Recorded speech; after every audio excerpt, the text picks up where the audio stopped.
명절 잘 지내셨습니까? 명절 이후에 이제 또 1월 마지막 주를 지나고 있습니다. 2023년이 시작됐는가 했더니 벌써 1월이 다가오고 세월이 참 빠릅니다. 나이가 들어갈수록 세월의 빠름을 더 빠르게 느낀다고 하는데 요즘 나이를 이야기할 때 최근에 알은 것도 이게 또 아재 개그 같아가지고 좀 그렇긴 한데요. 뭐 몇 학년 몇 반이 그렇게 얘기했대잖아요. 지금은 좀 바뀌었다고 그래요. 그게 지하철 노선으로 얘기를 한다고 그럽니다. 그 10대는 1호선 4호차 14살이겠죠. 뭐 그렇게 얘기를 한대요. 근데 이제 나이가 들어갈수록 5호선, 6호선, 7호선, 8호선 이게 나중에 세워진 지하철이잖아요. 그러니까 1호선보다 6호선이 더 빨리 가요. 사실은. 그래서 저는 뭐 벌써 6호선에 탑승을 했으니까 상당히 빠르게 갔습니다. 하여튼 몇 호선을 타고 다니시는지는 모르겠지만 하여튼 다 같은 전철에 타고 있으니까 행복하고 건강한 여행들이 되시기를 명절을 맞이해서 이렇게 기원을 드립니다. 네, 오늘 하나님의 말씀 마태복음 5장에 있는 말씀을 중심으로 해서 하나님이 우리에게 주시는 메시지가 무엇인가를 한번 생각해 보려고 합니다. 올해 2023년 우리 교회의 주제가 지구, 하나님의 몸, 점 2개, 전환, 기후정의, 영성입니다. 오늘 이 교회 주제는 매우 중요하고 핵심적인 단어 몇 가지들을 포함하고 있습니다. 첫째는 지구, 하나님의 몸이라고 하는 표현입니다. 이 표현은 이미 여러 사람들이 지구는 하나님의 몸이다라고 하는 것을 뭐 신학적으로 뭐 또 다 이야기해 왔죠. 지구, 아니 우리의 삶의 현장, 이 온 우주를 하나님의 창조물로 그리고 하나님의 몸으로 이해하고자 하는 시도가 지구 하나님의 몸에 표현되어 있습니다. 지난주 우리 박현욱 형제가 창세기의 말씀을 중심으로 해 이 주제를 잘 설명했다고 생각을 합니다. 두 번째 중요한 단어는 전환입니다. 전환은 새해 첫날 말씀 나누기에서 드렸던 것처럼 지금의 시스템, 정치, 경제, 사회, 문화 그리고 종교적 시스템을 가지고는 안 된다라고 하는 의미입니다. 전환은 단순한 교정이 아니라 방향을 바꾸어 걸어가는 대안적인 삶을 의미했습니다. 지구, 이 하나님의 몸을 사랑하고 지켜나가기 위해서 여러 측면의 전환은 필연적입니다. 세 번째 단어는 기후위기, 기후정의입니다. 사실 여러분 지구를 하나님의 몸으로 이해하고 또 이를 위해서 전환의 삶이 우리에게 필연적임을 깨닫게 해준 것은 다름 아닌 기후위기였습니다. 만약 우리가 이렇게 심각한 기후위기를 맞이하지 못하고 있었다면 아마도 하나님 지구는 하나님의 몸이라는 것도 별로 관심이 없었고 우리 삶의 모습들을 전환시켜야 되겠다라고 하는 그 절박한 심정도 갖지 못했을지도 모릅니다. 어쩌면 기후위기는 전환과 지구 하나님의 몸 또 영성적인 면에 있어서도 우리에게 동기를 부여한 조금 안 된 얘기지만은 그거 아니고도 동기를 받았으면 좋았을 텐데 기후위기는 하여간 우리로 하여금 기후정의를 향한 대안적, 변혁적인 전환의 삶을 강력하게 촉구하고 있는 것입니다. 네 번째 단어는 영성입니다. 지난번에 말씀드린 것처럼 영성은 삶의 모습을 결정짓는 근원적 힘입니다. 우리의 삶이 어떤 영성의 힘으로 뒤덮여 있는가는 우리의 삶의 모습을 결정지을 것입니다. 그런 의미에서 전환의 삶을 결정짓는 것은 영성의 내용입니다. 여기서 영성을 반드시 종교적 의미로만 받아들일 필요는 없습니다. 그렇지만 적어도 기독교인이라고 말하고 있는 우리들, 기독교인으로 살아가고 있는 한도에서는 우리는 기독교 영성에 대해서 말하지 않을 수 없습니다. 기독교 영성의 중심은 예수님이십니다. 그 예수님의 영성의 내용을 닮아가고 그 영성을 우리의 마음에 담고 그 영성을 따라가고 살아감으로써 결국 예수님의 영성이 나의 삶의 최대의 즐거움이 되는 것. 다시 말하면 예수를 즐기면서 살아갈 수 있는 것. 이것은 한 기독교인이 도달하고 이룰 수 있는 최고의 경지가 아닐까 생각합니다. 우리는 이처럼 여러 다양한 측면의 전환에 대하여 말할 수 있을 것입니다. 그러나 그 중에서도 영성의 전환은 가장 중요합니다. 어쩌면 우리 삶의 전환의 출발점이 영성의 전환에서부터 출발한다고 말해도 큰 무리는 없을 것입니다. 영성의 전환이 이루어짐으로써부터 출발하여 다른 여러 가지 정치, 사회, 경제, 문화적인 전환이 가능해진다는 의미입니다. 그리고 영성의 전환에 있어서 핵심은 메시지 전환입니다. 결국 메시지가 우리 영성의 모습과 삶의 행위를 결정짓게 하기 때문입니다. 1960년대 말부터 우리 한국 교회를 휩쓸었던 메시지의 내용은 기복이었습니다. 기복의 메시지는 우리 교회의 선교와 목회의 모습을 결정지었습니다. 교회의 목회 그리고 개인 신앙의 모습에 있어서 절대 전환이 발생하기 시작한 것이 60년대 말부터 시작되었던 기복이라고 하는 메시지였습니다. 이 기복신앙의 메시지로 인하여 교회의 목표는 성장을 중심으로 이루어집니다. 모든 교회의 목회의 설계, 프로그램 이런 것들은 복을 받기 위한 것, 그리고 그것은 교회적으로는 성장을 중심으로 이루어졌습니다. 그 당시에 신학적으로는 교회 성장학이 등장합니다. 물론 이제 교회 성장이라는 것이 미국 풀러 신학교에서 1950년대에 맥가브란을 중심해서 일어났지만 그게 본격적으로 우리 한국 교회에 들어오게 된 것은 60년대 말 70년대 초입니다. 교회 성장학이 나타나서 대형 교회의 출현을 가능하게 만듭니다. 그러나 이 시기에 대형 교회가 완성된 모습으로 나타난 것은 아니었습니다. 이러한 기복의 메시지는 성공은 하나님이 주시는 복이라고 간주하게 되었고 성공한 사람은 하나님의 은혜를 입은 사람과 동일시 되었습니다. 이에 따라서 실패한 사람들, 그 사람들은 혹은 사회 아랫계층의 가난한 사람들은 반대로 하나님의 저주를 받은 사람으로 간주되는 현상이 발생하기까지 했습니다. 기복 메시지가 우리의 사고방식과 신앙의 사고들을 전환시키기 시작했습니다. 물론 이 기복 메시지가 한편으로 당시 가난에 찌들어 있던 한국 사회의 사람들에게 용기를 주고 희망을 불러일으켰다는 긍정적인 요소로 평가받을 수도 있습니다.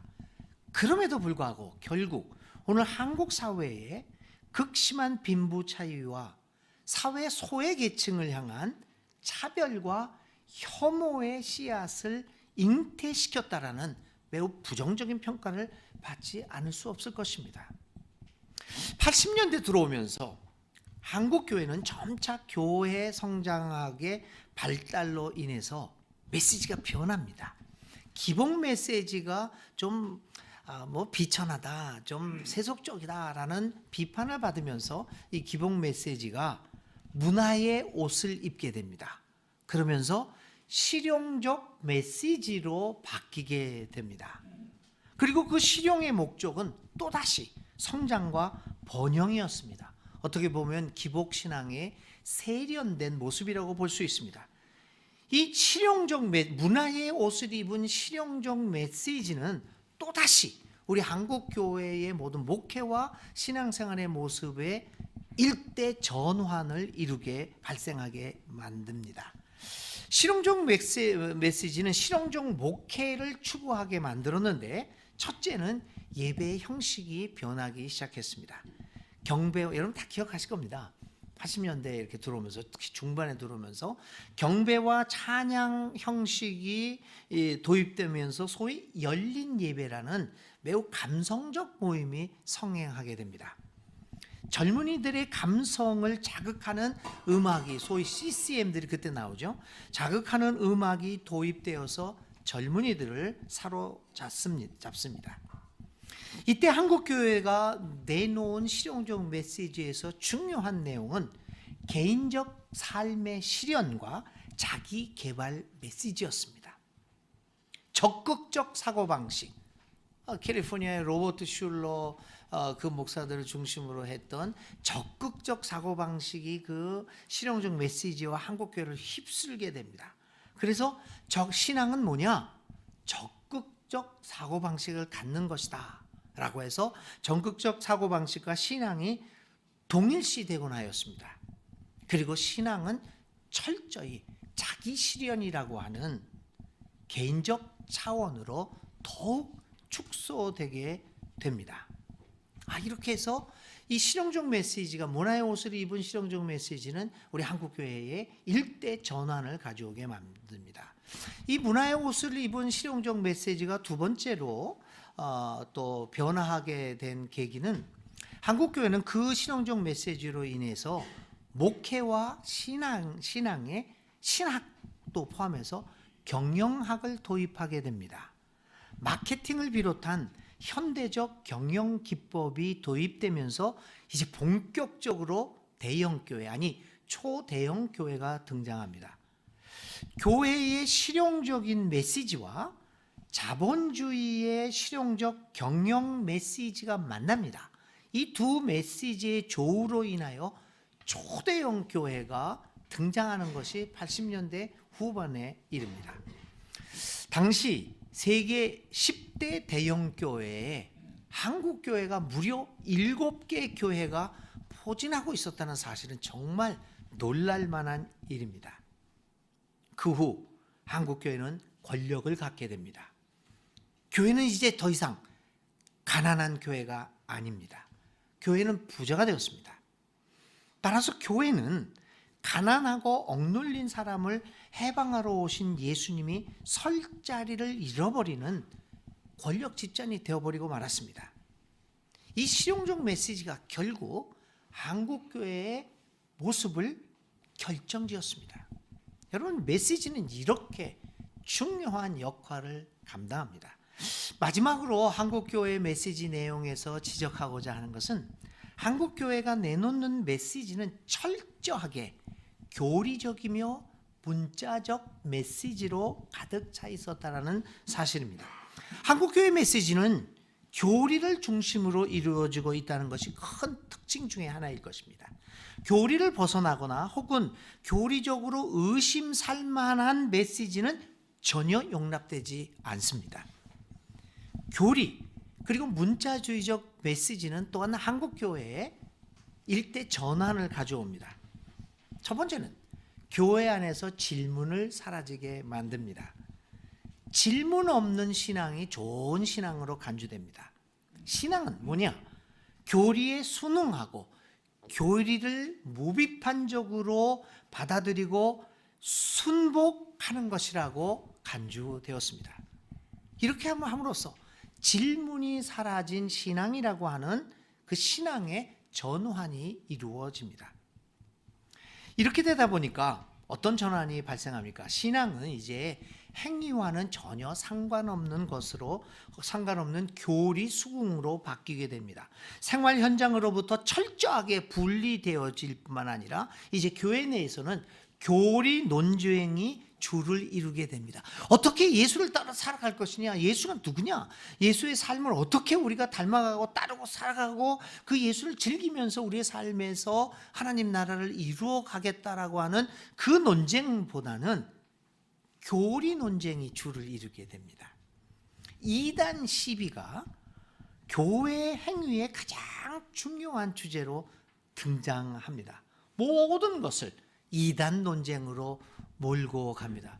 제가 목사직을 은퇴하기 전까지 이제 보수 교단에 속해 있어 쭉 활동을 해왔는데, 항상 늘 이렇게 불안해하고 걱정스러웠던 것 중에 하나는 설교를 선포를 하고 나면은 설교를 하고 나서는 야 이것도 나 이단 논쟁에 걸리는 거 아닐까?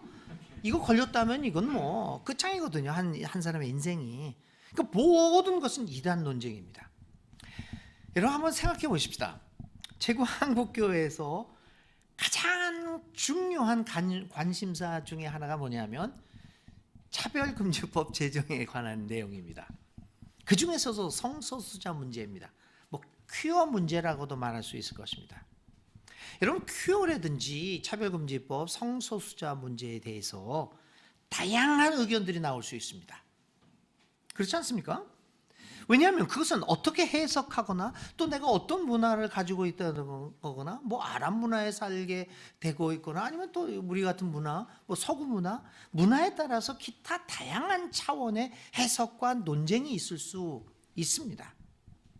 그런데 한국교회는 이 퀴어 문제를 어떤 차원으로 다룹니까?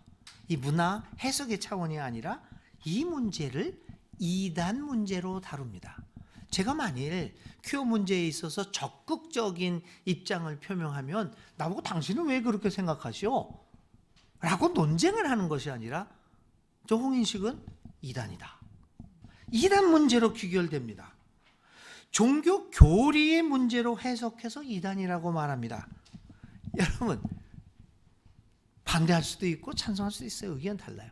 근데 이게 이단 문제하고 뭐가 상관이 있습니까? 여러분 조금 이상하다고 생각하지 않습니까? 성소수자 문제가 퀴어 문제가 왜 교리 문제가 돼서 2단이니 3단이니 논쟁을 해야 합니까?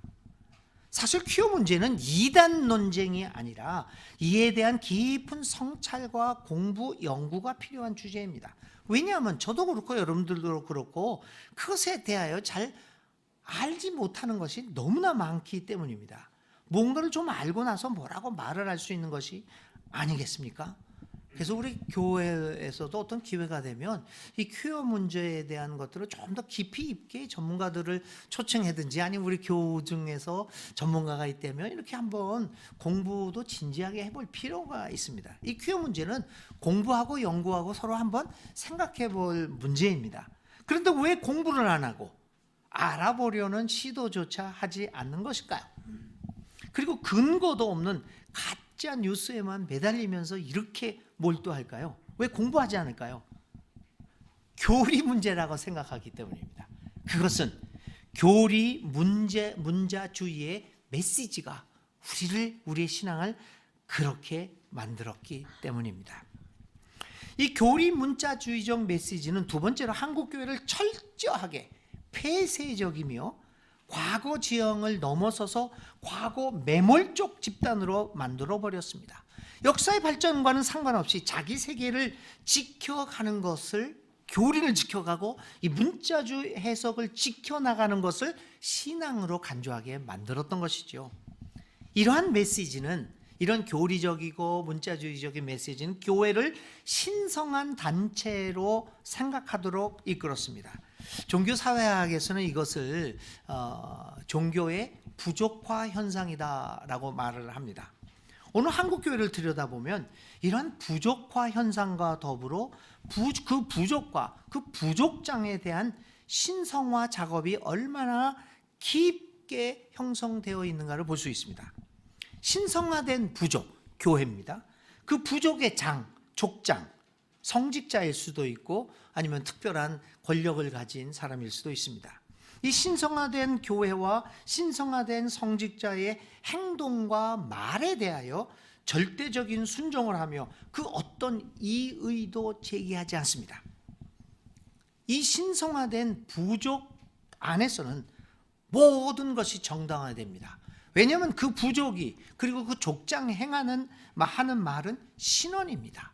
그 신성화된 부족이 족장이 하는 행동은 신행입니다. 하나님의 행위이기 때문입니다. 따라서 신성화된 부족, 교회, 그 부족의 장, 족장, 성직자를 향한 공격은 신적인 존재에 대한 공격으로 여겨 이에 대하여 열렬하게 방어하거나 우리를 비판하는 사람들을 또 열렬하게 공격하는 현상을 보입니다. 강남의 서초구에 한 감리교회가 있는데요. 거기 목사님이 이렇게 범죄를 저질렀어요. 그리고 뭐 명성죄 문제도 그렇죠. 세습의 문제. 여러분들 교인이라면 어떻게 하겠습니까?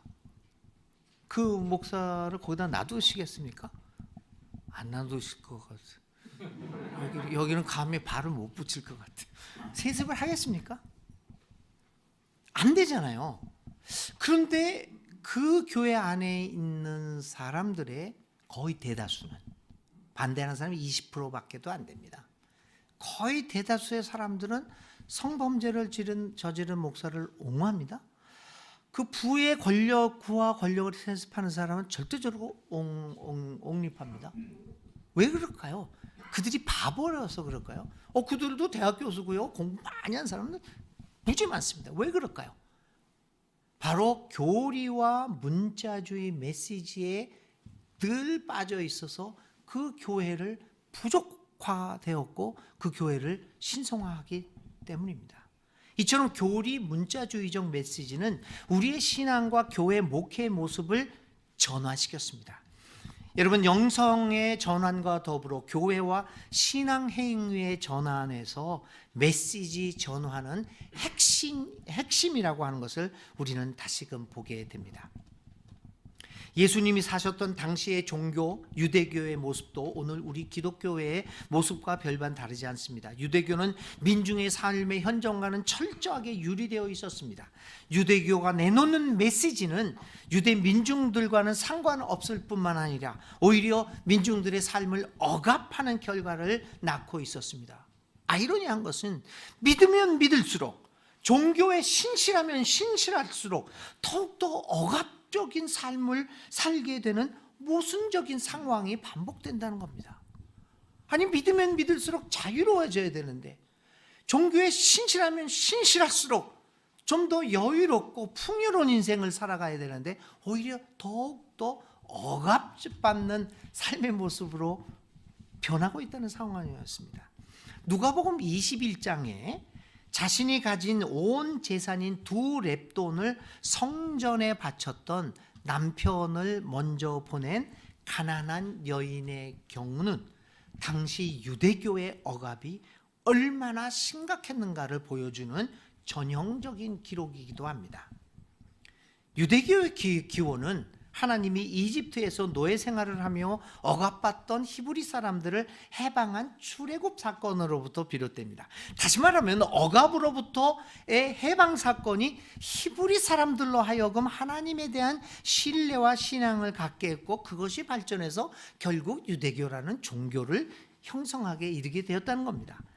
그러므로 유대교의 기본적인 동기는 해방입니다. 그런데 예수님 당시의 유대교는 유대 민중들에게 해방이 아닌 억압 기제로 작동하고 있었습니다. 무슨 일이 발생할 것일까요?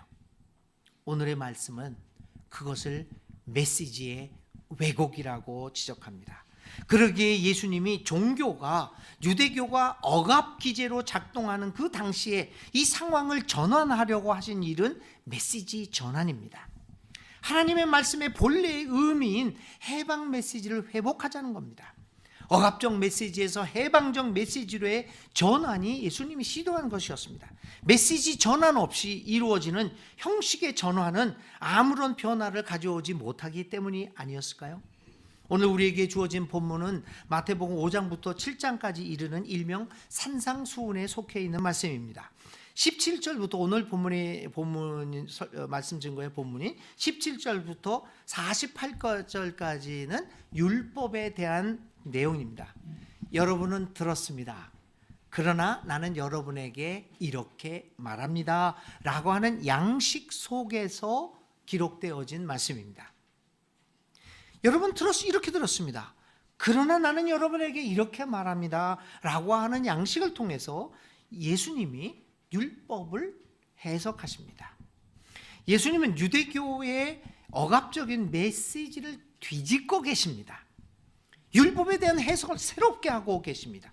여러분이 지금까지 들어왔던 율법 이야기를 넘어서십시오. 그것을 뛰어넘고 벗어나서 이제 내가 여러분에게 들려주는 율법 이야기에 귀를 기울여 보십시오. 메시지를 전환하는 얘기입니다. 그러면서 분노에 대하여 이야기합니다. 그러면서 음욕과 간음에 대하여 이야기합니다. 이혼하는 문제에 대해서 이야기합니다. 맹세에 대한 교훈, 보복하는 문제, 원수 사랑에 대한 여러 가지 율법에 대한 이야기를 당신들이 이렇게 들었지만 이제는 이 보복의 문제도 대해서 나는 이렇게 말합니다. 메시지의 전환을 시도하고 계십니다. 메시지의 전환 없이 유대교가 본래의 모습, 다시 말하면 출애굽 해방의 하나님으로부터 시작된 그 신앙과 삶의 아름다운 모습을 되찾을 수는 없었기 때문입니다. 오늘 본문에 나타난 예수님의 이 메시지 전환 시도에서 우리는 일정한 패턴을 찾아볼 수 있습니다. 그것은 오늘 우리 기독교인으로 살아가는 우리들에게 메시지 전환을 시도하려고 하는 우리들에게 매우 중요한 원리를 제공해 줍니다. 먼저 예수님은 율법 자체를 부정하거나 폐기하지 않습니다. 예수님이 유대교 안에서 태어나셨고 사셨고 유대인으로 죽습니다. 종교로 말하자면 예수님은 태어날 때부터 돌아가시기까지 유대교인으로 사셨습니다. 예수님에게서 유대교 전통을 떼어놓을 수는 없을 것입니다. 그래서 예수님에게는 유대교를 떠나거나 유대교를 거부하거나 유대교를 폐기하려는 의도는 없었습니다. 우리는 이것을 분명히 해야 할 줄로 믿습니다. 두 번째, 예수님의 의도는 유대교 율법의 완성을 향하고 있습니다. 그것은 율법의 본래 의미를 회복하자는 것입니다. 율법, 종교의 본래 의도는 해방입니다. 인간의 해방이고 인간을 인간답게 살게 하자는 데 있습니다. 사람이 안식일을 위해 있는 것이 아니라 안식일이 사람을 위해 있다라는 것입니다. 종교의 본질을 되찾음으로써 그것을 완성하고자 한다는 것이 예수님의 메시지 전환의 원리였습니다. 세 번째, 여러분은 들었습니다. 그러나 나는 여러분에게 이렇게 말합니다라고 말씀하시면서 율법을 새롭게 해석하십니다. 율법의 조항을 오늘의 상황에 비추어 해석하고 계십니다. 그런데 가장 중요한 이 17절부터 40절, 48절까지 예수님의 해석의 모습을 보면 아주 중요한 원리가 하나 나타나는데요. 그 해석은 무엇보다도 가장 열악한 사람의 입장으로부터 해석을 시도하고 있다는 것입니다. 이혼. 여러분은 이혼하라는 말을 이렇게 들었습니다. 그러나 나는 이혼에 대해서 이렇게 말합니다. 자, 율법의 이혼은 어떻게 가능합니까? 남자가 여자에게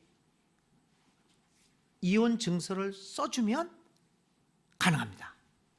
그래서 근데 나중에 이제 보면은 그러면 남자가 이혼 증서를 써주는 동기가 뭘까? 언제 써줄 수 있을까? 주로 이제 남자한테 달려 있습니다. 남자가 어느 날 아침에 일어났는데 자기 부인이 못생겨 보여요. 그러면 그냥 뭐 저는 그거 맨날 경험하는데 화장 안 한 얼굴도 많이 보면 근데 써줍니다. 이게 어떻게 된 겁니까? 율법의 해석이 완전히 남자라고 하는 강자를 중심으로 이루어졌습니다. 근데 그 예수님 그걸 뒤집습니다. 약자의 편에 서서. 누구의 편입니까? 당시에 여자의 편에서 뭐라고 얘기했냐면 음행의 이유 외에는 이혼 증서를 써줄 수 없다. 새롭게 해석합니다. 분노도 보복도 마찬가지입니다. 이에 이, 눈에 눈. 가난한 사람들이 어떻게 보복을 할 수가 있었겠습니까? 이빨을 빠지면은 이빨을 한 대면 내가 부러뜨렸으면 내가 그 강자의 이빨을 부러뜨릴 수 있겠습니까? 보복은 누가 하는 겁니까? 강자가 하는 겁니다. 그래서 이 율법의 해석을 약자의 편에서 뒤집습니다. 지금까지의 율법 조항의 해석은 권력자, 부자, 지주 등 힘 있는 사람 상황 중심으로 이루어졌습니다. 그래서 율법 조항이 민중들에게는 억압 기제로 작동했던 것입니다. 예수님은 그것을 뒤집습니다. 메시지 전환입니다. 메시지 전환이 이렇게 중요합니다. 이런 의미에서 2023년을 시작하면서 우리 교회 주제에 지구 하나님의 몸, 전환, 기후정의, 영성을 염두에 두며 특별히 모든 전환의 출발점인 메시지 전환에 저는 개인적으로 한번 우리 교회와 함께 집중해 보겠습니다. 그 중에서도 교리 문자주의적 메시지를 어떻게 오늘의 상황에 맞추어 재해석할 수 있을까에 집중해 보려고 합니다. 2023년 저에게 주어진 말씀 증거의 기회가 약 17번째가 있습니다. 오늘까지 2번을 했으니까 이제 한 15번 정도의 기회가 있습니다. 그 기회를 이용하여 교회가 지금까지 전통적으로 들어왔던 메시지에 대하여 저는 새롭게 해석해 보려고 합니다. 메시지 전환을 향한 시도의 발걸음을 새길교회에서 한번 해보려고 합니다. 이를 위해 저는 먼저 교리를 넘어서는 메시지 전환을 시도해 보려고 합니다. 굉장히 도발적이고 도전적이고 위험한 시도가 될 수도 있을지도 모르겠습니다. 기독교 교리의 가장 중요하고 핵심적인, 여러분들 대부분 알고 있는 그 교리는 기원 후 500년도 정도까지에 걸쳐서 거의 형성됩니다. 모든 알고 있는 교리들이요. 이 기간에, 이 500년 동안에 정해진 교리를 보면 다 그 로마 제국 사회에서 형성이 되는데요. 그 교리를 보면 대부분이 교회 권력, 다시 말하면 로마 권력의 이익을 어떻게 보호하고 대변할 수 있는가라고 하는 입장에서 형성된 것임을 조금만 관심을 기울여서 연구해 보면 볼 수 있습니다. 다시 말하면 예수를 믿고자 따르는 민중 중심이 아닌 권력의 이익을 염두에 두고 교리가 정해진 측면이 매우 강하다는 겁니다. 권력층의 이익을 대변하지 않는 교리는 당시 교회 권력에 의해 이단으로 규정되어 심판을 받곤 했습니다.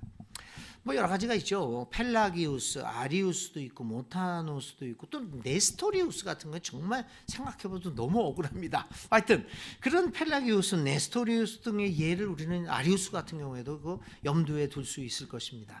가만 살펴보면 그 이단으로 규정되었던 뭐 네스토리우스 등의 주장, 그들의 주장이 과연 이단적이었을까?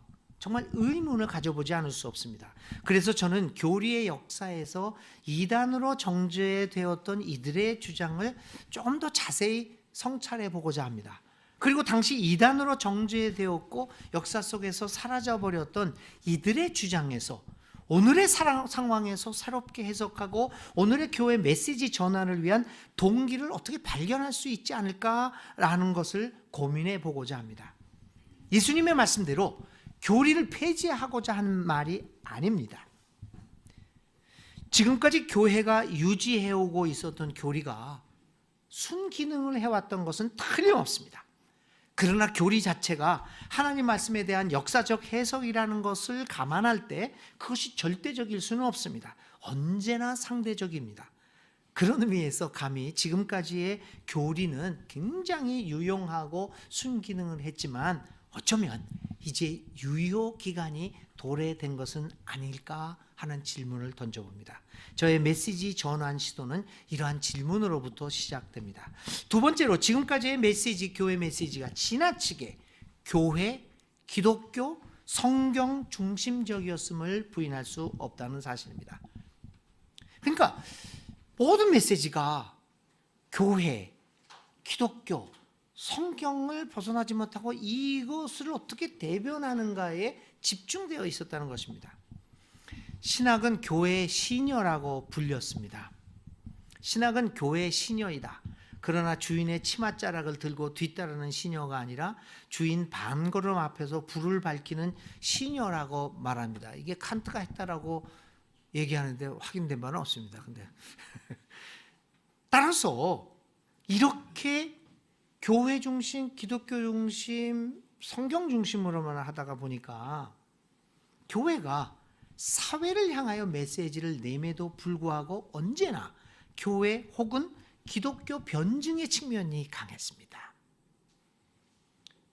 사회에서 우리 삶의 그리고 또 이제 삶의 현장에서 발생하는 여러 다양한 문제에 대하여 메시지를 내지만 여전히 그 다양한 문제를 넘어서서 늘 교회, 기독교 그리고 성경 중심의 메시지를 내기만 그것만 냈습니다. 그래서 어떤 경우에는 우리가 메시지를 사회를 향해서 내는데 다양하게 변한 사회 구성원들의 공감대를 얻어내지 못하는 경우가 무수했습니다. 지금도 우리 교회가 이 사회를 향하여 메시지를 안 내는 게 아닙니다, 여러분. 늘 무슨 사안이 있을 때마다 냅니다. 근데 문제는 뭐냐면 사회 구성원들이 공감을 하지 못하고 있다는 거죠. 그 이유가 어디 있을까? 우리 메시지가 지나치게 교회, 기독교 그리고 성경 안에만 갇혀 있기 때문입니다. 하나님의 메시지가 교회, 기독교 그리고 성경 안에만 갇혀 있을 수는 없지 않겠느냐라는 질문이 발생합니다. 교회, 기독교, 교회와 기독교, 성경을 거부하자, 폐지하자는 말이 절대 아닙니다. 우리는 기독교입니다. 기독교인입니다. 그러므로 교회, 기독교 그리고 성경은 우리에게 매우 중요한 그리고 뺄 수 없는 핵심입니다. 다만 말하고자 하는 것은 무한하신 하나님의 메시지가 특정한 제도, 특정한 종교 혹은 특정한 경전과 특정한 형식 안에 갇혀 있을 수는 없다라고 하는 성찰에서 우리의 메시지 전환이 시도되어야 한다고 봅니다. 마지막으로 메시지 전환 시도는 개인이 아닌 공동체 차원에서 이루어져야 할 것입니다. 저는 저에게 주어진 말씀 증거의 시간을 통하여 여러 가지 주제에 대한 메시지 전환을 시도할 것입니다. 지금 현재 계획하고 있는 주제는 앞으로 좀 달라질 수도 있지만요. 예수님의 죽음, 대속, 부활, 십자가, 고난 이런 문제. 또 하나님에 대해서는 과연 인격적 신에 대한 성찰이 무엇인가? 삼위일체 이야기를 하는데 그것이 무엇인가? 뭐 이런 하나님에 대한 여러 가지 주제들. 그리고 성령, 구원은 뭐냐, 죄는 뭐냐, 영생이라고 하는 것은 뭐냐, 우리가 지금까지 들어왔던 전통적인 기독교 메시지를 중심으로 한번 생각을 해보려고 합니다. 그러나 여러분, 메시지 전환이 단지 말씀 증거자 한 개인의 시도만 되어서는 안 됩니다. 한 개인의 시도를 넘어서 새길교회의 공동체적 시도가 될 수 있으면 좋겠습니다. 지금까지 한국교회의 메시지는 전문가 위주로 형성이 되어 있습니다. 신학 전문가. 그 사람들을 중심으로 형성이 되어 있었습니다. 그래서 공동체적인 메시지가 아니었습니다. 늘 전문가, 신학 전문가의 메시지였죠. 그런 의미에서 이 메시지 전환이 개인적 시도가 아니라 공동체적 시도가 되어야 할 것입니다. 평신도 교회로서 평신도들이 말씀 증거에 적극 참여하는 새길교회는 이 같은 메시지 전환에 있어서의 공동체적 작업에 가장 적합한 공동체입니다. 교우들의 적극적인 말씀 증거 참여와 또 화요일에 기획하고 있는 우리 화요 이야기 마당들 그 마당에도 적극 참여하셔서 1년 동안의 의견과 성찰을 함께 나누어 주시기 바랍니다. 이따가 또 있을 프로그램 위원회에서 말씀드리겠지만 저는 한 달에 한 번 정도 화요일 날 저녁에 여러분들과 이 공간에서 모여서 이 메시지, 제가 전했던 메시지라든지 아니면 다른 주제를 함께 모여서 이 메시지 전환에 관한 이야기 마당도 해보고 싶은 생각이 있습니다. 한국교회 문제는 메시지 문제입니다. 메시지가 변하지 않으면 교회는 갈 길을 찾지 못합니다. 우리 교회가 한국교회의 메시지 전환을 위하여 공동체적인 목소리를 내는 교회가 되기를 바랍니다. 이를 위해서 오늘 우리는 점심 식사 후에 설교 말씀 증거 워크숍도 합니다. 그것은 왜냐하면 우리가 함께 참여하면서 공동체적 메시지를 만들어 가자. 감사한 것은 이 구역은 오늘 또 구역 모임이 있었대요. 그 구역 모임이 있으면 우리 워크숍에 참석하지 못하잖아요. 근데 이 워크숍에 참가하기 위해서 이 구역 분들은 점심 식사를 하면서 구역 예배를 하겠대요. 그래서 제 설교가 말씀제가 미리 새 나갔구나. 공동체적 적극 참여를 설교에 열심히 했는데 그 전에 이미 참여하셨구나. 정말 감사합니다. 이러한 적극적인 참여가 결국은 우리 세길교회가 한국교회를 향한 메시지 전환에 공동체적인 목소리를 낼 수 있는 중요한 동기가 될 수 있다라고 생각합니다. 한국교회 메시지 전환을 위하여 목소리를 내는 우리 교회가 될 수 있기를 간절히 바랍니다. 사회적 참여도 열심히 계속하지만 우리 교회가 한국교회와 기독교를 위해서 메시지 전환을 공동체적으로 시도할 수 있다면 그것은 이 시대에 평신도 교회로서 유일하게 37년이라는 세월을 유지해왔던 우리 교회에 하나님이 주시는 특별한 사명이라고 확신합니다. 왜냐하면 한국의 거의 모든 교회가 여전히 교리, 제도, 전통적 기독교, 기득권, 교단 정치로부터 자유롭지 못하다는 한계 안에 갇혀 있기 때문입니다. 이에 반해 우리 교회는 평신도 교회에서 상대적으로 이러한 문제로부터 자유롭기 때문입니다.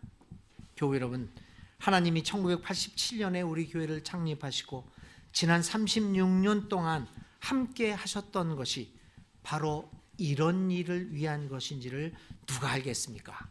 오늘도 우리에게 말씀하시는 예수님의 음성에 귀를 기울여 봅시다. 너희는 들었다. 그러나 나는 너희에게 말한다. 우리 교회의 사명을 생각하며 잠시 침묵의 기도를 드리겠습니다.